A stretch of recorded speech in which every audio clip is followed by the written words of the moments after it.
نستغفره ونعوذ بالله من شرور أنفسنا ومن سيئات أعمالنا من يهده الله فلا مضل له ومن يضلل فلا هادي له وأشهد أن لا إله إلا الله وحده لا شريك له وأشهد أن محمدا عبده ورسوله أما بعد فإن خير الحديث كتاب الله وخير الهدي هدي محمد صلى الله عليه وسلم وشر الأمور محدثاتها وكل محدثة بدعة وكل بدعة ضلالة وكل ضلالة في النار. أعوذ بالله من الشيطان الرجيم. بسم الله الرحمن الرحيم. يا أيها الذين آمنوا اتقوا الله حق تقاته ولا تموتن إلا وأنتم مسلمون.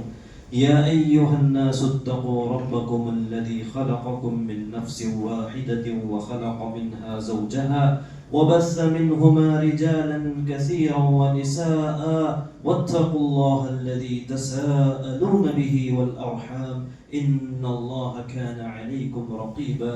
يا أيها الذين آمنوا اتقوا الله وقولوا قولا سديدا يصلح لكم أعمالكم ويغفر لكم ذنوبكم ومن يطع الله ورسوله فقد فاز فوزا عظيما. رب اشرح لي صدري ويسر لي أمري واحلل عقدة من لساني يفقه قولي. رب أعوذ بك من همزات الشياطين وأعوذ بك رب أن يحضرون. معزز حاضرین جمعہ، آج سفر کی 30 تاریخ ہے، 1448 1448 ہجری ماہ سفر کی 30 تاریخ ہے۔ کل سے ربیع الاول کا مہینہ شروع ہونے والا ہے۔ لوگ اس مہینے کی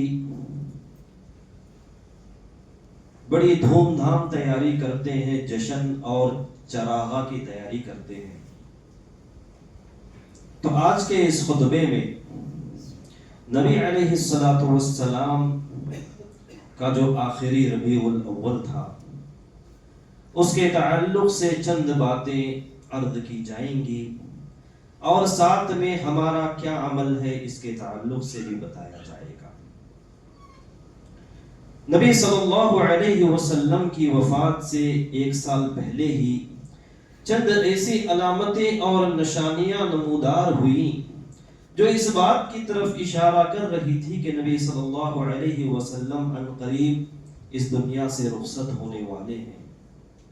نبی صلی اللہ علیہ وسلم ہر ماہ رمضان میں 10 دن اعتکاف کرتے تھے۔ آخری رمضان میں آپ نے 20 دن کا اعتکاف کیا۔ جبریل امین رمضان میں 1 مرتبہ قرآن پڑھاتے تھے، لیکن آخری رمضان میں 2 مرتبہ قرآن کریم کی پیشی ہوئی۔ اور معاذ بن جبل رضی اللہ عنہ سے نبی صلی اللہ علیہ وسلم نے مخاطب ہو کر کہا، یا معاذ انک عسى الا تلقانی بعد عامی ھذا، اے معاذ شاید کہ تمہاری اس سال کے بعد مجھ سے ملاقات نہ ہو۔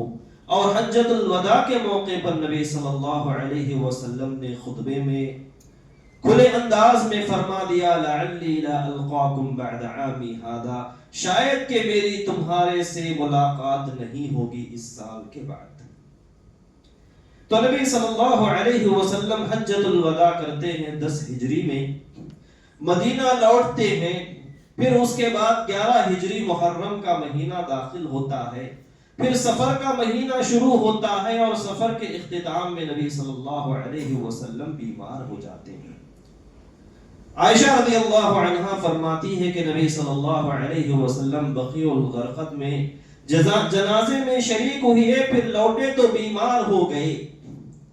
اور ابن رجب رحمہ اللہ فرماتے ہیں کہ تقریباً 13 دن آپ صلی اللہ علیہ وسلم بیمار رہے، اور آپ صلی اللہ علیہ وسلم کی بیماری بڑھتی ہی جاتی، یہاں تک کہ ایک مرتبہ میمونہ ام المؤمنین میمونہ رضی اللہ عنہا کے مکان پر تھے تو نبی صلی اللہ علیہ وسلم کہتے جاتے تھے این انا غدن این انا غدن، کل کہاں پر میری باری ہے، کل کہاں پر میری باری ہے۔ مطلب یہ ہے کہ نبی صلی اللہ علیہ وسلم چاہتے تھے کہ عائشہ رضی اللہ تعالی عنہا کے گھر میں رہے۔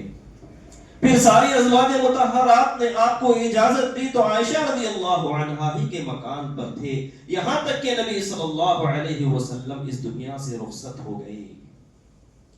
اور نبی صلی اللہ علیہ وسلم نماز پڑھایا کرتے تھے ان آخری ایام میں بھی، لیکن اچانک عائشہ رضی اللہ عنہا فرماتی ہے کہ صحابہ نماز کے انتظار میں تھے، نبی صلی اللہ علیہ وسلم کے انتظار میں تھے کہ آئیں گے اور نماز پڑھائیں گے، لیکن نبی صلی اللہ علیہ وسلم اس دن بوجھل محسوس کر رہے تھے اور آ نہیں سکے۔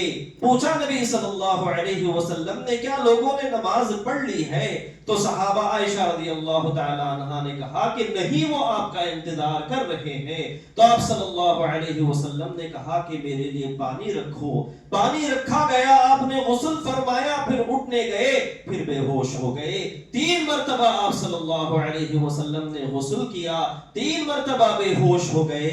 جب اس بات کا شعور اور احساس ہو گیا کہ اب میں نہیں جا سکتا نماز پڑھانے کے لیے، تو نبی صلی اللہ علیہ وسلم نے ابو بکر صدیق رضی اللہ عنہ کو بلا بھیجا اور کہا کہ تم امامت کرو، لوگوں کو نماز پڑھاؤ۔ تو ابو بکر صدیق رضی اللہ عنہ لوگوں کو نماز پڑھاتے تھے ان آخری ایام میں۔ ایک مرتبہ ایسا ہوا کہ ظہر کی نماز میں نبی صلی اللہ علیہ وسلم نے خفت اور اپنے جسم میں ہلکا پن محسوس کیا تو نبی صلی اللہ علیہ وسلم عباس اور علی رضی اللہ عنہما کا سہارا لیتے ہوئے مسجد میں تشریف لے گئے۔ ابو بکر نماز کی حالت میں پیچھے ہٹنے لگے تو نبی صلی اللہ علیہ وسلم نے اشارہ کیا کہ پیچھے نہ ہٹے۔ نبی صلی اللہ علیہ وسلم ابو بکر کے بازو بیٹھ کر نماز پڑھانے لگے۔ تو یہ واقعہ ہے نبی صلی اللہ علیہ وسلم کے آخری ایام کا۔ تو نبی صلی اللہ علیہ وسلم کی تکلیف کی شدت بہت زیادہ تھی۔ عائشہ رضی اللہ تعالی عنہ فرماتی ہے ما رأيت احدا اشد عليه الوجع من رسول اللہ صلی اللہ علیہ وسلم، میں نے کسی کو اپنی زندگی میں نبی صلی اللہ علیہ وسلم سے زیادہ تکلیف اٹھائے ہوئے نہیں دیکھا۔ مطلب مرض الموت کی تکلیف نبی صلی اللہ علیہ وسلم کو بہت زیادہ تھی، بلکہ ابن مسعود رضی اللہ عنہ کی روایت ہے کہ عبداللہ بن مسعود کہتے ہیں کہ میں نبی صلی اللہ علیہ وسلم کے پاس گیا، پھر اس کے بعد میں نے فمسسته بیدہ، اپنا ہاتھ نبی علیہ السلام پر رکھا، پھر نبی صلی اللہ علیہ وسلم سے کہا کہ یا رسول اللہ انک لتوعک وعکا شدیدا، تم سخت بیمار ہو، بڑی سخت تکلیف میں ہو۔ تو نبی صلی اللہ علیہ وسلم نے کہا کہ اجل انی اوعک کما یوعک رجلان منکم، بالکل ٹھیک کہہ رہے ہو اے ابو عبد الرحمن، 2 آدمیوں کی طرح میں تکلیف محسوس کرتا ہوں۔ ابن مسعود کہتے ہیں کہ یا رسول اللہ ذالک ان لک اجرین، یہ اس لیے ہے شاید کہ تمہیں دگنا اجر ملنے والا ہے۔ تو نبی صلی اللہ علیہ وسلم نے کہا ذالک کذالک، ایسی ہی بات ہے ابن مسعود، ما من مسلم یصیبہ اذى من مرض فما سواه،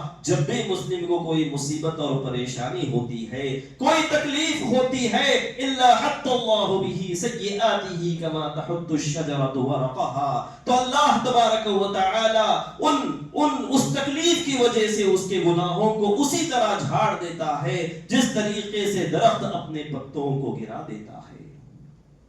اور سعد بن ابی وقاص رضی اللہ عنہ کہتے ہیں اشد الناس بلاء الانبیاء ثم الامثل فالامثل، لوگوں میں سب سے زیادہ تکلیف اور سب سے زیادہ آزمائش اگر کسی کو ہوتی ہے تو وہ انبیاء کو ہوتی ہے، پھر اس کے بعد جو نیک لوگ ہوتے ہیں جس قدر ان کے اندر نیکی اور صالحیت پائی جاتی ہے اسی طریقے سے اسی حساب سے ان کو تکلیف دی جاتی ہے، ان کو آزمائشوں میں ڈالا جاتا ہے۔ تو اس کا مطلب یہ ہے کہ نبی صلی اللہ علیہ وسلم کے درجات کو مزید بلند کرنے کے لیے اللہ تبارک و تعالی نے انہیں مرض الموت میں مبتلا کیا، موت کی تکلیفیں اور موت کی شدتوں میں مبتلا کیا۔ اللہ تبارک و تعالی اپنے نیک بندوں کو اسی طرح آزماتا ہے۔ اور چلیے آگے بڑھ کر دیکھتے ہیں کہ نبی صلی اللہ علیہ وسلم کے آخری ایام کیسے تھے۔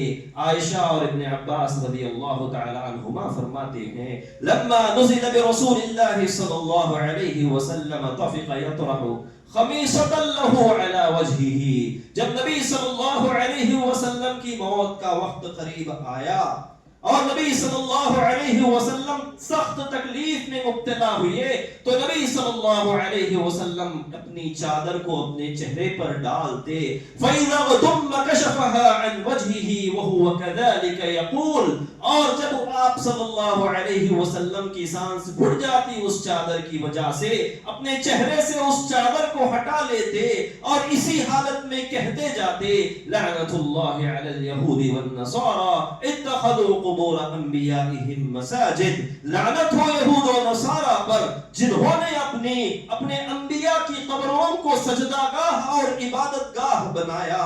اور اسی طریقے سے انس رضی اللہ عنہ فرماتے ہیں کانت عامت وصیت رسول اللہ صلی اللہ علیہ وسلم حين حضره الموت الصلاة الصلاة وما ملكت أيمانكم، عام طور پر نبی صلی اللہ علیہ وسلم کی جب موت کا وقت حاضر ہوا تو یہی ایک وصیت ہوتی تھی الصلاة الصلاة، اے لوگو نماز کا خیال رکھو، نماز کا خیال رکھو، وما ملکت ایمانکم، اپنے غلاموں اور لونڈیوں کا بھی خیال رکھو، حتی جعل رسول اللہ صلی اللہ علیہ وسلم یغرغر صدره ولا يكاد يفيض بها لسانه، یہ الفاظ کہتے جاتے یہاں تک کہ آپ کے سینے سے غرغرے کی آواز آتی اور آپ کی زبان سے کلمات بھی صحیح طور پر ادا نہیں ہوتے۔ علی رضی اللہ عنہ بھی یہی فرمائے کہ کان آخر کلام النبی صلی اللہ علیہ وسلم الصلاة الصلاة وما ملکت ایمانکم، آپ علیہ السلام کی آخری وصیت یہی رہی کہ اے لوگو نماز کا خیال رکھو، نماز کا خیال رکھو، اپنے غلاموں اور اپنے لونڈیوں کے حقوق بھی ادا کرتے رہو۔ نبی صلی اللہ علیہ وسلم کا یہ عالم ہے۔ جب بالکل آخری وقت قریب آیا، عائشہ رضی اللہ تعالی عنہا فرماتی ہے کہ عبد الرحمن ابن ابو بکر رضی اللہ عنہما آپ صلی اللہ علیہ وسلم کے پاس آئے، نبی صلی اللہ علیہ وسلم نے دیکھا کہ عبد الرحمن کے ہاتھ میں مسواک ہے، اس پر نظر ڈالی، عائشہ رضی اللہ عنہا نے محسوس کر لیا کہ آپ کو مسواک بڑی پسند ہے۔ عائشہ رضی اللہ عنہا نے کہا کیا تم مسواک چاہتے ہو؟ تو نبی علیہ السلام نے اشارے سے کہا کہ ہاں، پھر عائشہ رضی اللہ عنہا نے آپ کو مسواک حوالے کیا۔ پھر اس کے بعد جب نبی صلی اللہ علیہ وسلم نے اس کو سخت پایا تو عائشہ رضی اللہ عنہا نے کہا کیا میں اس کو نرم کر کے دوں؟ نبی صلی اللہ علیہ وسلم نے اشارے سے کہا کہ ہاں اس کو نرم کر کے دو۔ پھر عائشہ رضی اللہ عنہا اس کو نرم اور ملائم کرتی ہے، نبی علیہ السلام کے حوالے کرتی ہے۔ نبی صلی اللہ علیہ وسلم مسواک اپنے دانتوں پر چلاتے ہیں، پھر اس کے بعد نبی صلی اللہ علیہ وسلم پانی میں اپنا ہاتھ ڈالتے جاتے، پھر اس کے بعد اپنے چہرے پر پوچھتے جاتے، مسح کرتے جاتے، پھر اس کے بعد کہتے جاتے لا الہ الا اللہ ان للموت سکرات، لا الہ الا اللہ ان للموت سکرات، نہیں ہے کوئی معبود برحق مگر اللہ، یقیناً موت کی بڑی شدتیں اور تکلیفیں ہیں، یقیناً موت کی بڑی شدتیں اور تکلیفیں ہیں۔ پھر اس کے بعد نبی صلی اللہ علیہ وسلم نے اپنا ہاتھ کھڑے کیا، پھر اس کے بعد نبی صلی اللہ علیہ وسلم کہنے لگے پھر رفیق الاعلی، پھر رفیق الاعلی، میں رفیق اعلی کی طرف کوچ کرنا پسند کرتا ہوں۔ رفیق اعلیٰ یعنی اللہ کو اختیار کرتا ہوں، اللہ کے پاس جانے کو اختیار کرتا ہوں، یہی کہتے رہے یہاں تک کہ نبی صلی اللہ علیہ وسلم کی روح قبض ہو گئی اور آپ علیہ السلام کا ہاتھ گر گیا۔ نبی صلی اللہ علیہ وسلم اپنی زندگی میں کہا کرتے تھے فَإِنَّ أَحَدًا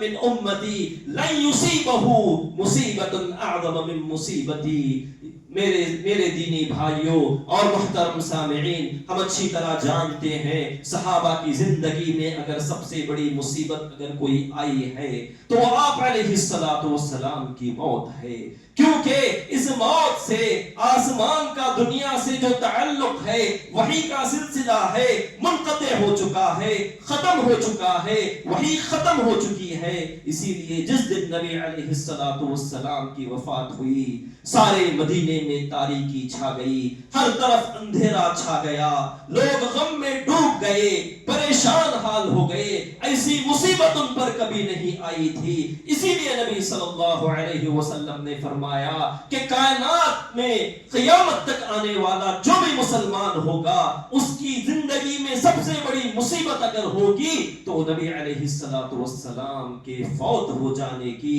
آپ علیہ السلام کے وفات کی مصیبت ہے۔ تو ربیع الاول کے شروع کے 12 ایام میں نبی علیہ السلام ان مراحل سے، اس تکلیف اور شدت کے مراحل سے گزر رہے تھے۔ نبی علیہ السلام کی تکلیف اپنے اعلیٰ معیار پر یا اپنے اونچائی تک پہنچ چکی تھی، چوٹی تک پہنچ چکی تھی، اور ہمارا حال یہ ہے کہ جیسے ہی ربیع الاول کا مہینہ آتا ہے ہم جشن اور اسی طریقے سے چراغا کی تیاری کرتے ہیں، حالانکہ نبی صلی اللہ علیہ وسلم نے ہمیں اس کی اجازت نہیں دی ہے۔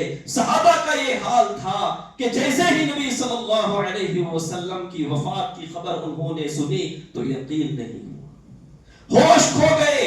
عمر بن خطاب رضی اللہ عنہ نے تو تلوار اٹھا لی اور کہا کہ جو شخص کہے گا کہ محمد کی وفات ہو چکی ہے تو میں اس کا سر قلم کر دوں گا۔ یہاں تک کہ ابو بکر صدیق رضی اللہ تعالی عنہ نے لوگوں کو نصیحت کی کہ جو شخص محمد کی عبادت کرتا تھا تو محمد کی وفات ہو چکی ہے، جو شخص اللہ کی عبادت کرتا تھا تو اللہ آج بھی حی اور قیوم ہے۔ مطلب یہ ہے کہ نبی صلی اللہ علیہ وسلم کی وفات کوئی معمولی چیز نہیں ہے، ہمارے لیے اس میں عبرت اور نصیحت ہے۔ ہمیں سنبھلنا ہوگا، آخرت کی تیاری کرنا ہوگا، غم اور افسوس کرنا ہوگا، اور ہمارا حال یہ ہے جیسے ہی 12 ربیع الاول آتا ہے تو ہم میلاد کی محفلیں کرتے ہیں، چراغا کرتے ہیں، لوگوں کو جمع کرتے ہیں، اور وہ لوگ جو میلاد نہیں کرتے ان کو غلط ثابت کرنے کی کوشش کرتے ہیں۔ حالانکہ دیگر بدعتوں کی طرح یہ بھی ایک بڑی بدعت ہے، ہمیں اس سے بچنا چاہیے۔ نبی صلی اللہ علیہ وسلم اپنی زندگی میں 23 سال تک نبی صلی اللہ علیہ وسلم نبی اور رسول بنے رہے۔ نبی صلی اللہ علیہ وسلم نے یہ نہیں کیا، میلاد نہیں منایا، حالانکہ کوئی رکاوٹ نہیں تھی نبی صلی اللہ علیہ وسلم کو، آپ چاہتے تو کر سکتے تھے لیکن نہیں کیا، اس لیے کہ یہ بدعت ہے۔ اور نبی صلی اللہ علیہ وسلم نے فرمایا علیکم بسنتی وسنت الخلفاء الراشدین، میری سنت اور میرے طریقے پر چلو، وإیاکم ومحدثات الامور، اور نئی نئی ایجاد کی ہوئی چیزوں سے بچو، وما آتاکم الرسول فخذوه وما نهاکم عنه فانتهوا، جو رسول دے دے اس کو لے لو اور جس چیز سے روکے اس سے رک جاؤ، یہی ایک مومن کا شیوا ہوتا ہے۔ اللہ کے رسول کی اطاعت کرتا ہے، شریعت کی اطاعت کرتا ہے، شریعت کے حدود کو نہیں پھلانگتا ہے۔ اور دوسری بات یہ ہے کہ جو میلاد کرتا ہے حقیقت میں، جو بدعتوں پر عمل کرتا ہے حقیقت میں، وہ شخص یہ دعویٰ کرتا ہے اپنی زبان قال سے نہیں تو اپنی زبان حال سے یہ دعویٰ کرتا ہے کہ نبی صلی اللہ علیہ وسلم نے شریعت اسلامیہ کو پہنچانے میں، دین اور وحی کو پہنچانے میں خیانت سے کام لیا ہے۔ اللہ تبارک و تعالی فرماتا ہے یا ایھا الرسول بلغ ما انزل الیک من ربک وان لم تفعل فما بلغت رسالتہ، اے رسول جو بھی تمہیں پیغام دیا گیا ہے اسے لوگوں تک پہنچا دو، اگر تم نے ایسا نہیں کیا تو اللہ کا پیغام تم نے نہیں پہنچایا۔ اللہ تبارک و تعالیٰ کہتا ہے کہ اللہ تبارک و تعالیٰ نے دین کو مکمل کر دیا ہے۔ نبی علیہ السلام نے بڑی امانت داری اور دیانت داری کے ساتھ اللہ کی وحی و شریعت کو پہنچا دیا ہے، لیکن کوئی بدعتوں پر عمل کرتا ہے تو گویا کہ وہ دعویٰ کرتا ہے کہ دین مکمل نہیں ہے. امام مالک رحمہ اللہ یہی کہا کرتے تھے من ابتدع فی الاسلام بدعتا یراها حسنتا فقد زعم ان محمدا خان الرسالہ. جو کوئی بھی دین میں بدعت ایجاد کرتا ہے یہ سمجھتے ہوئے کہ بڑی اچھی چیز ہے, بڑی خوبصورت چیز ہے, گویا کہ اس نے دعویٰ کیا کہ نبی صلی اللہ علیہ وسلم نے رسالت کو پہنچانے میں خیانت سے کام لیا ہے. لأن اللہ یقول اليوم اکملت لکم دینکم, اس لیے کہ اللہ تعالیٰ ایک طرف کہتا ہے کہ میں نے تمہارے لیے تمہارے دین کو مکمل کر دیا ہے. پھر امام مالک رحمہ اللہ فرماتے ہیں فما لم یکن یومئذ دینا, جو نبی کے زمانے میں دین نہیں تھا, لم یکن اليوم دینا, آج کے زمانے میں بھی دین نہیں ہو سکتا. تیسری بات یہ ہے کہ صحابہ رضوان اللہ علیہم اجمعین کوئی خیر کا کام نہیں تھا, کوئی نیکی کا کام نہیں تھا جو ان سے فوت ہو جائے یا چھوٹ جائے پھر بھی انہوں نے میلاد نہیں کیا. صحابہ سے ہم آگے بڑھ جانا چاہتے ہیں, صحابہ کو پھلان کر نکل جانا چاہتے ہیں, حالانکہ صحابہ نبی علیہ الصلوۃ والسلام سے سب سے زیادہ محبت کرنے والے, اس کے باوجود بھی انہوں نے میلاد نہیں کیا.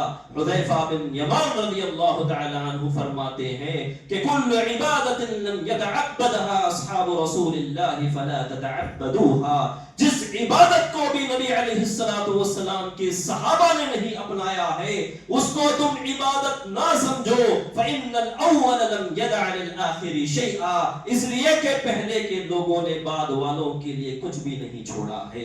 سارا دین مکمل ہے, ساری نیکیاں مکمل ہے, سارے ثواب کے ذریعے مکمل ہو چکے ہیں, دین مکمل ہو چکا ہے.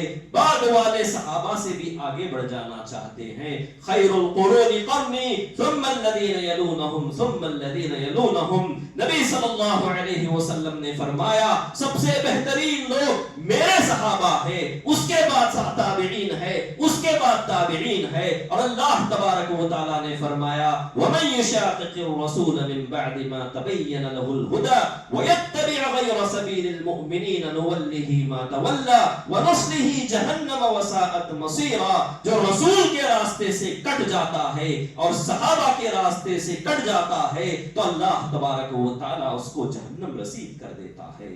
تو صحابہ سے آگے بڑھنے کی کوشش نہ کرو. صحابہ ہمارے لیے ہدایت کا ذریعہ ہے, صحابہ ہمارے لیے اسوہ ہے. اسی لیے نبی صلی اللہ علیہ وسلم نے فرمایا علیکم بسنتی وسنت الخلفاء الراشدین المہدیین, میری سنت اور میرے خلفاء راشدین کی سنت کو مضبوطی سے تھامو اور دین میں ایجاد کی ہوئی چیزوں سے بچو. تو صحابہ کا راستہ ہمارے لیے نجات کا ذریعہ ہے, صحابہ کا راستہ بدعتوں سے ہمارے لیے نجات ہے. اور اسی طریقے سے بعض نادان لوگ یہ دعویٰ کرتے ہیں محبت رسول کا تقاضا یہ ہے کہ ہم میلاد منائیں, میلاد کریں. تو میرے دینی بھائیوں, یہ عجیب و غریب سوچ ہے. صحابہ نے اس انداز میں نہیں سمجھا کہ محبت رسول کا تقاضا یہ ہے کہ میلاد کی جائے, بلکہ صحابہ اور سلف صالحین کی سوچ اور ان کا یہ فہم تھا کہ محبت رسول کا تقاضا یہ ہے کہ نبی صلی اللہ علیہ وسلم کی اتباع کی جائے. اللہ تبارک و تعالی قرآن کریم میں فرماتا ہے قل ان کنتم تحبون اللہ فاتبعونی, اگر تمہارا دعویٰ یہ ہے کہ اللہ سے محبت ہے تو رسول کے طریقے پر چلو. تو محبت کا دعویٰ اسی وقت سچا ثابت ہوتا ہے جب تم جس سے محبت کرتے ہو اس کی بات مانتے ہو, اس کے راستے پر چلتے ہو. بہت سے نادان مسلمان ہیں عشق رسول کے دعوے کرتے ہیں, محبت رسول کے دعوے کرتے ہیں, لیکن جب عمل کا معاملہ آتا ہے, اطاعت اور اتباع کا معاملہ آتا ہے تو پیچھے رہ جاتے ہیں. لیکن سلف صالحین کی یہ سوچ رہی ہے کہ محبت رسول کا تقاضا یہ ہے کہ رسول اللہ صلی اللہ علیہ وسلم کے راستے پر چلا جائے. لقد كان لكم في رسول الله اسوة حسنة لمن كان يرجو الله واليوم الآخر, اگر اللہ کا خوف ہے, آخرت کی ذرا بھی تمہیں فکر ہے تو نبی صلی اللہ علیہ وسلم کی اتباع کرو, بدعتوں کو چھوڑو, میلاد جیسی گھناؤنی بدعت سے بچو, چاہے چھوٹی بدعت ہو, بڑی بدعت ہو, عقیدے کی بدعت ہو یا عمل کی بدعت ہو, اس سے بچو. اپنی آخرت جنت کی حفاظت کرو، جنت میں جانے کی کوشش کرو، جہنم سے بچو، اللہ کی مغفرت طلب کرو، اس لیے کہ نبی صلی اللہ علیہ وسلم سے محبت کافی نہیں ہے، اخلاص کافی نہیں ہے، جذبہ کافی نہیں ہے، نیک نیتی کافی نہیں ہے، بلکہ اس کے ساتھ اتباع رسول بھی ضروری ہے، شریعت پر عمل کرنا بھی ضروری ہے، شریعت کے ذریعے تم اللہ تبارک و تعالیٰ کو راضی کرو گے، بدعتوں کے ذریعے اللہ کو راضی نہیں کر سکتے۔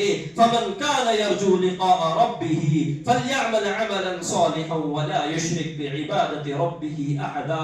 جو اللہ سے ملاقات کی امید کرتا ہے، آخرت کی جو شخص امید کرتا ہے، اسے اپنا عمل صالح بنانا چاہیے، کتاب و سنت کے مطابق بنانا چاہیے۔ نبی علیہ السلام کی بعثت کا مقصد یہ ہے کہ تم تک قرآن و حدیث کو پہنچائے، تم تک توحید و سنت کو پہنچائے۔ ہم نبی علیہ السلام سے محبت کا دعویٰ کرتے ہیں، لیکن نبی علیہ السلام کی نافرمانی کرتے ہیں، تو یہ جھوٹی محبت ہے۔ ایک شاعر کہتا ہے تعصی الہ وانت تزعم حبہ، تم الہ کی نافرمانی کرتے ہو پھر بھی اس سے محبت کا دعویٰ کرتے ہو۔ ھذا لعمری فی القیاس بدیع، یہ عقل میں آنے والی بات نہیں ہے، اس لیے کہ جو شخص جس سے محبت کرتا ہے، اس کی اتباع کرتا ہے، اس کی بات مانتا ہے، تو کمال ہدایت کمال اتباع میں ہے۔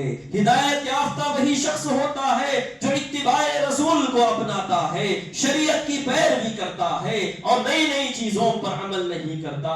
اگر کوئی شخص کسی زمانے کو خاص کر لیتا ہے عبادت کے لیے، کسی جگہ کو خاص کر لیتا ہے عبادت کے لیے، تو یہی بدعت کہلاتی ہے۔ بغیر دلیل کے اگر کوئی شخص خاص کر لیتا ہے کسی بھی وقت کو یا کسی بھی جگہ کو کسی مخصوص عبادت کے ساتھ، یہی تو بدعت ہوتی ہے۔ اور آخری چیز یہ ہے کہ میلاد ایسی گھناؤنی بدعت ہے جو مسلمانوں نے غیروں سے لیا ہے، سب سے پہلے شیعوں نے لیا ہے نصارہ سے۔ ہم جانتے ہیں غیر مسلم کیسی کیسی عیدیں کرتے ہیں، کبھی رام جنماشٹمی کرتے ہیں، کبھی کرشن جنماشٹمی کرتے ہیں، اور یہ جنم دن کو منانا، میلاد کو منانا غیروں کا طریقہ ہے۔ اور کرسمس کیا ہے؟ یہ نصارہ ہے، کرسچینز ہے، جو عیسیٰ علیہ السلام کی پیدائش کے دن کو مناتے ہیں، جشن کرتے ہیں، غیروں کا طریقہ ہے۔ نبی صلی اللہ علیہ وسلم نے فرمایا من تشبہ بقوم فہو منہم، جو کسی قوم کی مشابہت اختیار کرتا ہے تو وہ ان میں کا ہو جاتا ہے۔ اور نبی صلی اللہ علیہ وسلم نے فرمایا لَتَتَّبِعُنَّ سَنَنَ مَنْ كَانَ قَبْلَكُمْ شِبْرًا بِشِبْرٍ وَذِرَاعًا بِذِرَاعٍ، ضرور بالضرور تم ماضی کی امتوں کی پیروی کرو گے۔ جس طرح ایک بالشت دوسرے بالشت کی طرح ہو بہو ہوتا ہے اور ایک ہاتھ دوسرے ہاتھ کی طرح ہو بہو ہوتا ہے، اسی طریقے سے تم پیروی کرو گے، یہاں تک کہ حتی لو دخلوا جحر ضب، یہاں تک کہ اگر وہ گوہ کے سرنگ میں داخل ہو جائے تو لدخلتموہ او لاتبعتموہ، تو تم بھی اس کے پیچھے چلے جاؤ گے۔ صحابہ کہتے ہیں کہ ہم نے پوچھا ہے اللہ کے رسول کیا اس سے یہود و نصارہ مراد ہے؟ تو نبی صلی اللہ علیہ وسلم نے کہا فمن، اور کون مراد ہو سکتے ہیں؟ تو ماضی کی امتوں کی یہود و نصارہ کی تم پیروی کرو گے، مطلب یہ ہے اس حدیث کا کہ ہمیں ان کی مشابہت سے بچنا چاہیے، ان کی مشابہت سے بچنا چاہیے۔ یہ بدعتیں غیر محسوس انداز میں لاشعوری طور پر تم کو دین سے دور لے کر چلے جاتی ہے۔ دین کا تو لباڑا اوڑے ہوئے ہوتا ہے اور دین کا نام ہوتا ہے، دین کا لیبل اور ٹائٹل ہوتا ہے، اچھے اچھے القاب ہوتے ہیں، لیکن آدمی اندر سے بے دین ہو جاتا ہے۔ نبی علیہ السلام کی بعثت اسی لیے ہوئی ہے کہ اللہ کی عبادت کی جائے، نبی علیہ السلام کے طریقے سے کی جائے۔ اللہ تبارک و تعالیٰ سے دعا ہے کہ ہمیں نیک توفیق عطا فرمائے، بدعتوں سے بچائے، سنتوں پر چلائے، توحید کو اپنانے کی توفیق عطا فرمائے، شرک سے محفوظ فرمائے، امت مسلمہ کی حالات کو سدھار دے، ان کے دین کو، ان کے ایمان کو سدھار دے، انہیں بدعت شیطان سے محفوظ فرما دے، ان کو دنیا اور دین کی حفاظت فرما دے، ان کی جان عزت و آبرو کی حفاظت فرما دے، دنیا و آخرت کی حفاظت فرما دے۔ جنت الفردوس، اے اللہ یا رب العالمین ہمیں جنت الفردوس عطا فرما، جہنم سے نجات فرما، تیری مغفرت عطا فرما، اور قبر کی پریشانی اور حشر کی ہولناکی سے نجات عطا فرما۔ اللہم آمین۔ اقول قولی هذا واستغفر اللہ لی ولکم ولسائر المسلمین من کل ذنب فاستغفروه انه هو الغفور الرحیم۔